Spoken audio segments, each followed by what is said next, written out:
and welcome to our brand new show, Firstpost Spotlight, where we bring you the stories that matter to you from all across the world. From breaking news to the day's biggest controversies, we shed light on issues that shape our world. I'm Alison Lagrange, live from Durban, South Africa. Let's begin with the top headlines. The Kremlin says Russian President Vladimir Putin is ready to hold talks with US President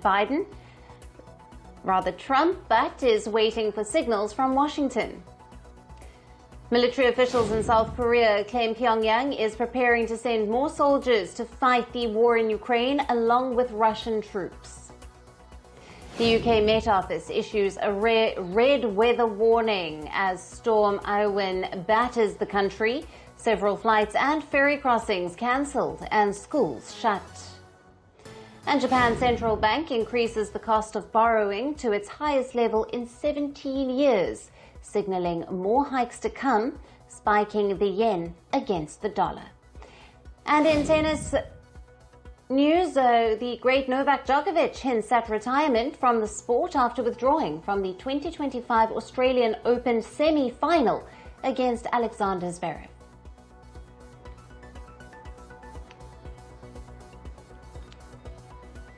Hello and welcome. We begin with updates from the United States, where Donald Trump's executive order ending birthright citizenship has triggered panic among the immigrants, even the legal immigrants. There has been a sudden surge in the number of pregnant women on visas asking for a cesarean to ensure preterm delivery of their children. The order, signed by Trump on his first day back in office, directs federal agencies to deny citizenship to children born in the US if neither parent is a citizen or a legal permanent resident. For now, a federal judge in Seattle has temporarily blocked this executive order, calling it blatantly unconstitutional. A US district judge halted the enforcement of this policy for 14 days. Now, the ruling came after 4 Democratic-led states, Washington, Arizona, Illinois, and Oregon, legally challenged the order, saying it violates the 14th Amendment's Citizenship Clause, which guarantees citizenship to anyone born on US soil, regardless of their parents' immigration status. However, the temporary halt on this order has not been able to allay fears among immigrants in the US. The Republicans are already preparing to challenge this order.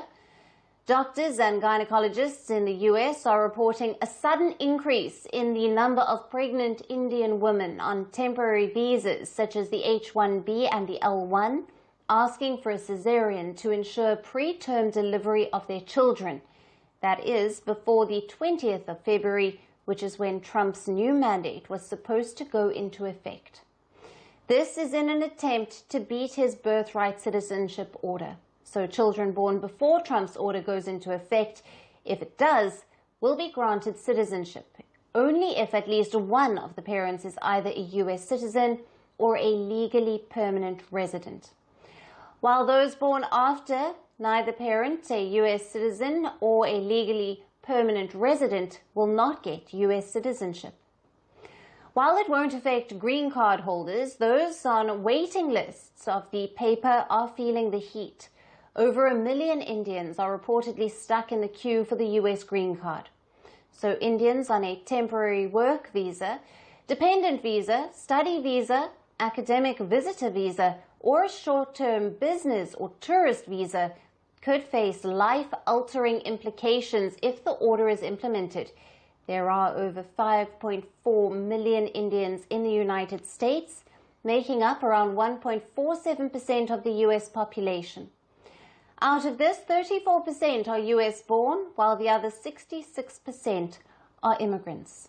The majority of these are currently working on the H-1B visa.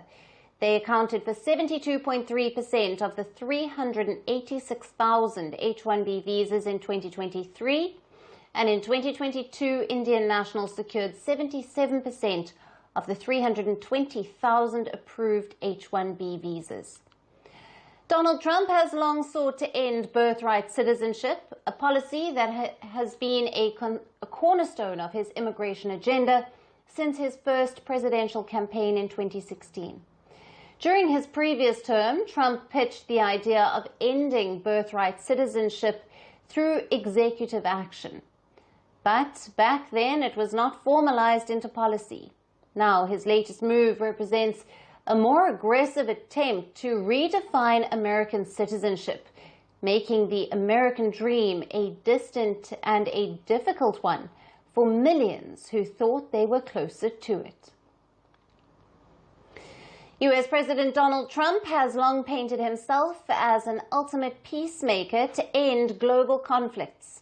During his campaign for the White House, Trump insisted that he and only he could end the war in Ukraine in no less than 24 hours of taking office. President Trump's self-imposed deadline to end the Russia-Ukraine war has long since passed, and now he appears to have shifted the onus of ending the war to an ally in West Asia. Saudi Arabia's Crown Prince Mohammed bin Salman. While virtually addressing the annual World Economic Forum gathering, President Trump described the Saudi Crown Prince as a fantastic guy. Trump asserted that he wants Saudi Arabia and oil-producing nations bloc OPEC to reduce the oil prices, and that lower oil prices in the global market would end the Russia-Ukraine war immediately.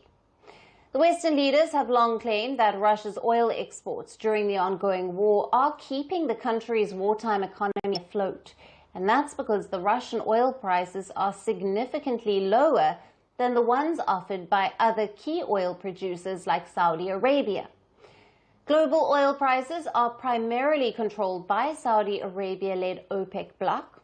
US President Trump hopes that if the global oil prices are down to a point where they match the already low Russian oil prices, it may force Moscow to settle the war.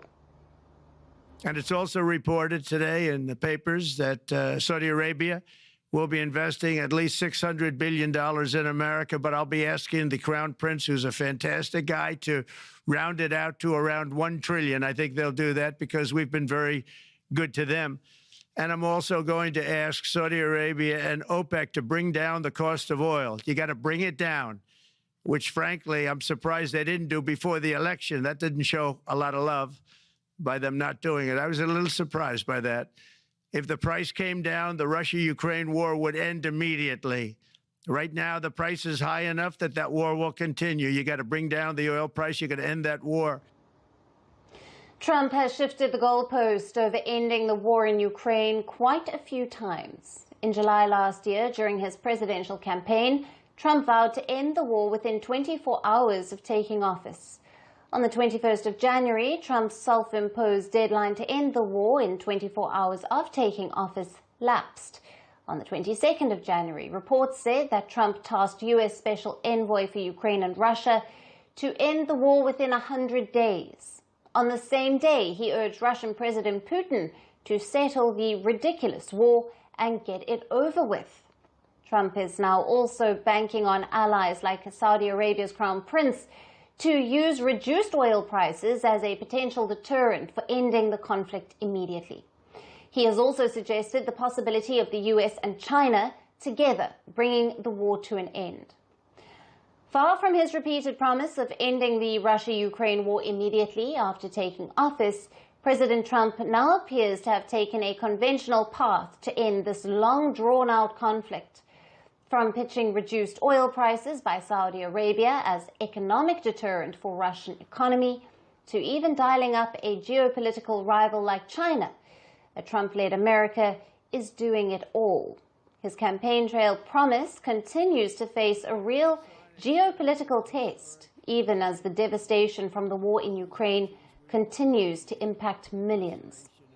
The question remains, with shifting goalposts and unpredictable stances, can Trump really end this long-drawn war? And shifting focus to India, where the ride-hailing companies Ola and Uber are under fire for allegedly charging iPhone users more than the ones booking rides through Android smartphones. Both Ola and Uber have been slapped with a government notice over concerns of differential pricing. On this, the government has now sought the responses of both cab aggregators. Now, over the past many months, several users of Ola and Uber from India have taken to social media to flag the issue of differential pricing. The videos and screenshots shared by complainants showed that the iPhone users were shown a higher estimated fare than Android users.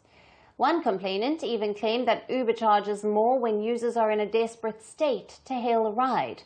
He alleged that Uber prices were significantly inflated based on a smartphone's battery, adding that devices with lower battery consistently displayed higher fares. Last month, the Indian Consumer Affairs Minister described the reports of differential pricing as an unfair trade practice.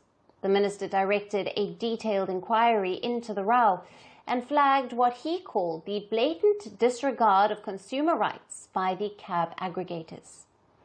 For now, Uber has denied the allegations of differential pricing and described the issues raised by its Indian users as a misunderstanding. Ola, the other cab aggregator in question, is yet to respond to the row. Over the past few years, Apple has managed to pitch its iPhone as a lifestyle product. Tapping big on India's aspirational market, Apple shipped more than 12 million iPhones in India in 2024. In comparison, the company sold just 9 million iPhones in 2023, and a year before, in 2022, just 7 million. Owning an iPhone in today's India is often seen as a marker of status or success. And that's one of the key reasons why iPhone sales are on the rise in India. Aspirational Indians shell out their entire paychecks, sometimes for features and a lot of times for a sense of status. Ride-hailing apps like Ola and Uber are now being accused of exploiting the iPhone-owning Indians. The accusations have already been denounced as a prima facie unfair trade practice, and the question remains, can Ola and Uber continue to take India's aspirational middle class for a ride of unfair prices? A conversation starter on your first date. Your best partner for binging a TV show. Comfort food when sick. A favorite among the kids, and a full meal when paired with dips at a family get-together. French fries is something that can help you juggle through all situations in life. But what if I tell you today they were less French or Belgian and more Indian? From a major consumer and importer of French fries, today India has turned into a major exporter and a key player in the global frozen French fry market. In the mid-2000s, India's imports of French fries crossed 5,000 tons annually. It peaked at over 7,800 tons in 2010. By the year 2023, India's imports of French fries have practically ceased. That year, India exported over 135,000 tons of frozen French fries, valued at $171 million. In 2024, during April and October, the exports were over 106,000 tons, worth $122 million. India exports frozen French fries to the Philippines, Thailand, Malaysia, Indonesia, and Vietnam in Southeast Asia. In West Asia, the exports go to Saudi Arabia, the United Arab Emirates, and Oman. Even Japan and Taiwan import frozen French fries from India. Now, India's domestic French fry consumption is estimated at 100,000 tons annually, valued at $162 million. This includes business-to-business sales to major fast food chains such as McDonald's, KFC, Burger King, and other hotels and restaurants, alongside retail sales to households. Now, India's exports of frozen French fries have outpaced local consumption. Hi-Fun Foods, based in Gujarat's imported French fries. Lamb Weston began importing the product, and this was then confined to upscale hotels. In 1996, McCain Foods began importing fries in India to cater to McDonald's as the fast food chain launched in the country. Now, India is the world's second largest potato producer with an annual output of around 56 million tons, second only to China's 95 million tons. They are followed by Ukraine, Russia, and the United States. However, the bulk of this production are table potatoes used for cooking and home consumption. Table potatoes are unsuitable for processing due to their high moisture content and higher levels of reducing sugars. The processing grade varieties are specially cultivated for higher dry matter content, which allows better recovery during frying. So next time you order a plate of French fries, make sure you enjoy the taste of India. And that's all we have for you on the show for today. We will see you again at the same time on Monday. Thank you for watching. Stay tuned to Firstpost. From breaking news to the day's biggest controversies, shedding light on the world's top headlines,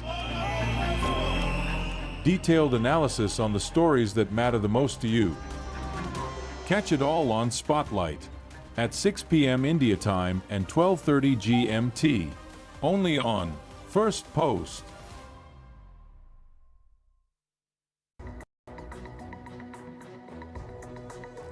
Hello and welcome to Fast and Factual. My name is Utsav Parekh and here are the top stories of the day. The US Congress has approved a bill requiring undocumented immigrants who are arrested for theft or violent crimes to be held